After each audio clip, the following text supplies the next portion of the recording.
Hey everybody, I hope you're having an awesome day. I just wanted to comment for a moment about some of the articles that float around the internet. Every so often they go viral and kind of gets everyone in a tizzy. It's usually about the internal use of essential oils, and I just wanted to speak to you so you have a little bit better information about that. Um, in the essential oil world, the internal use of essential oils is a hot topic. And it is, debated among various types of professionals about should it be done, how should it be done, all those sorts of things, which is true of many things in the medical field and health-related fields. There's different opinions on things. What bothers me is all the misinformation that gets shared because of someone's agenda. A lot of the, blog articles that go out, or even articles from different institutes, I'm finding a lot of them have an ulterior motive, and they know that because internal use is a hot topic that they will get clicks onto their article, they'll get visits to their website, so they use that to further their agenda. A lot of times it's a course from an aroma therapist. They're selling a course, and they do it by scaring you and saying there's all this crazy misinformation and there's people telling you to do things that are really bad for you and you're not safe out there, and so you take my course and then you'll know what to do. And I just think that's a lot of hippy dippy baloney, as we say in my family from the Lego movie. It's not cool, and I just want you guys not to fall for that kind of stuff. People who just bait you because they scare you and then they want to sell you something. It's bad out there, it's unsafe in there unless you have my information and my thing. And of course, in this group, we try really hard to be a resource for you so that we can kind of cut to the chase for you, bottom line it for you, and you don't have to spend all the time doing the research. But we always still encourage you to think for yourself and make your own decisions, and we don't scare you into anything. And I think that's important. We want you to feel very inspired and empowered about your health, and hopeful when other things aren't working, to have more information in front of you about all of your options. A lot of the conventional professionals you go to see, they're only trained in certain things. So they present to you what they're trained in, and they have a beautiful heart and they want to help you feel better, but they only know about this. And I just think it's your right to know about everything in front of you. Conventional solutions, natural solutions, alternative solutions, whether it's a prescription, an oil, an herb, acupuncture, anything, energy medicine. There's just so many things, and I think it's your right to know about all of them. And unfortunately, in the United States, the natural and alternative solutions can be discredited sometimes by the people who are threatened by them. But at the end of the day, it's your fundamental human right to be as healthy as you possibly can be, and it's not right to keep information from you. So I just encourage you to keep learning, keep thinking for yourself, and just know that when you're reading these very inflammatory articles on the internet, it's important to try to figure out where they're coming from. It's important that if they are citing facts, they have to have references. And sometimes I find that when they do have references, like there's a bunch of things listed at the bottom, but there's no corresponding numbers at the top to say where that claim came from. So they might be making claims, but they're not linking it to a reference. They're just linking a bunch of random references to make it look legit when it's really not. And so you just have to be careful out there. There's some of them, like if it's not well written and there's like a lot of grammatical errors and it doesn't really flow very well, and it wasn't professionally done, that's a big red flag. Also, if there's no references for where they got their information, that's a big red flag. And just kind of look for what their background is. If they're writing an article on something, are they actually trained in that topic, or are they just using their credentials as a doctor to speak to it?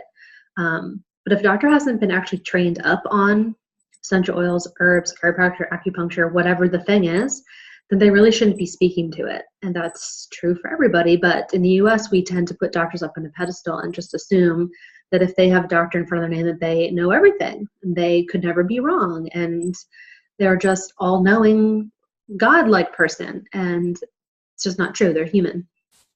And so when you're reading articles about internal use of essential oils, just be aware of that. We in this group like to share both sides of the story, and so here it is. After digging into this, and I've been studying essential oils for years. I attended the Essential Oil Institute to get certified to coach other people about essential oils.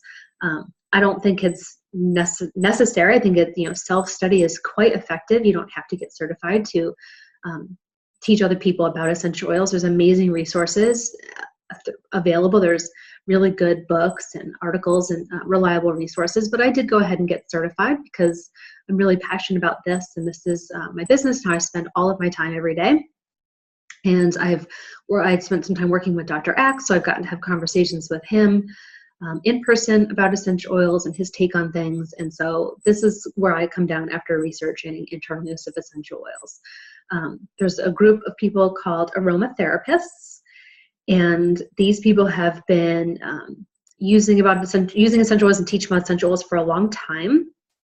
And there's different sort of schools of thought of people who are trained in the UK versus people who are trained in France versus people who are trained in the US. And there's just sort of different schools of thought. This is true for many other disciplines as well. But in general, aromatherapists are taught that internal use of essential oils is a no-go. It's not good. This is based on studies that were done a very long time ago in the UK using very low quality oils. And aromatherapists typically, a lot of times, are not affiliated with a certain brand. They're just educators. And so they believe that they have to provide education based on the lowest common denominator, because they don't know what oil you're going to be using and if it's going to be something you grabbed from Walmart or if it's doTERRA or something in the middle. They just have no idea what you're using. And so they have to come up with the most conservative standards, assuming that you're going to use something that's low quality and they don't want you to hurt yourself. So that makes sense, but it's important to know, because a cheapy, low-grade oil you grabbed from a discount store is just a completely different product than what doTERRA offers. Completely different. It's like comparing, Centrum vitamins that you grabbed from the pharmacy to prescription grade, very high quality vitamins that your doctor provided or something like that. There's just a very big difference in what they are. All the essential oils are not the same. So that's a bit of a background on that. There are people who heavily promote the internal use of essential oils, and they sometimes recommend using quite a bit of it. And I think that can also be a dangerous perspective, because people just kind of generally assume that more is better. And so if they're saying, oh, the doctor or this so-and-so expert told me to take this internally, then they'll go crazy with it and do way more than they're supposed to. And that can be bad. It's like taking way too much medicine. If the doctor tells you to take a pill a day and you take 10 pills a day, there's going to be consequences. So the same thing is true of oils. So it is a therapeutic product. It has to be used responsibly. And it's not something to take lightly, just like you don't take your medicine lightly. So that's why we want you just to feel very educated about this and look into it for yourself. But here's where I fall on it. I align with where Dr. Axe stands on it, because I really trust his judgment. He's always in PubMed looking up the latest information and the latest studies about what's going on with oils. And he says it has to be the right person, the right oil, and the right situation. So ingesting essential oils he doesn't recommend for little kids or for seniors or for people who have liver disease, and that's not specific to oils. That's because the oils, when you use them internally, are going to be processed by the liver, just like your liver processes your medication and any environmental chemicals you're ingesting. And if you already know that your liver is struggling or diseased, you don't need to burden it any further. But if you are an adult with a healthy liver and you're using the highest quality oil, and it's an oil that is okay for ingestion, like you look at a bottle, grab a bottle here, you have to read the bottle. Does it say on here that it's for internal use or no?